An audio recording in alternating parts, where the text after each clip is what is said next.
আসসালামু আলাইকুম বাচ্চা কাচ্চা কিচেন থেকে আজকে আমি আপনাদেরকে দেখাবো চিংড়ি মাছ দিয়ে কচুরলতি রান্না করা। প্রথমে একটু গরম পানির ভিতরে কচুরলতি দিয়ে একটু ভাপ দিয়ে নিব।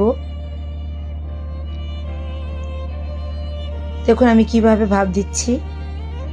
কচুরলতিটাকে আগে ভালো করে কেটে নিয়েছি, আঁশগুলো ফেলে দিয়ে গরম পানিতে ভাপ দিচ্ছি।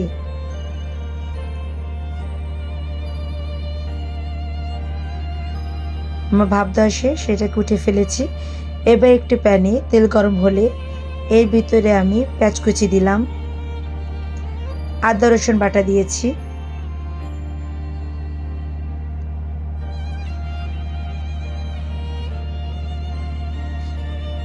এবার দিলাম স্বাদ মতো লবণ, হলুদের গুঁড়া, মরিচের গুঁড়া দিয়ে ভালো করে আমি কষিয়ে নিচ্ছি অল্প একটু পানি দিয়ে।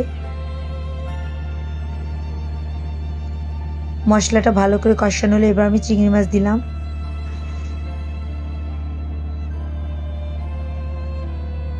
আবারও ভালো করে কষিয়ে নিচ্ছি। চিংড়ি মাছটাকে একটু পানি দিয়ে সেদ্ধ করে নিচ্ছি।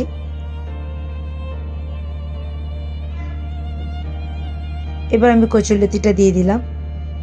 অলরেডি কচুরলতিটা ভাপ দিয়ে সেদ্ধ করাই আছে, তাই এটা পানির প্রয়োজন হবে না। এরপর এর ভিতরে কাঁচামরিচ দিলাম, ধনিয়া পাতা দিয়ে ভালো করে নেড়ে চেড়ে নিচ্ছি।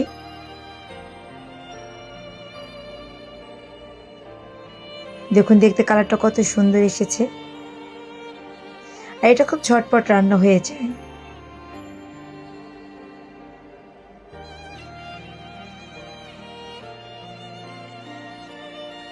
হয়ে গেল আমার চিংড়ি মাছ দিয়ে কচুরলতি রান্না করা।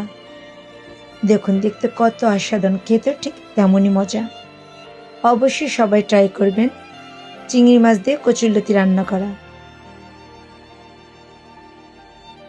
আল্লাহ হাফেজ।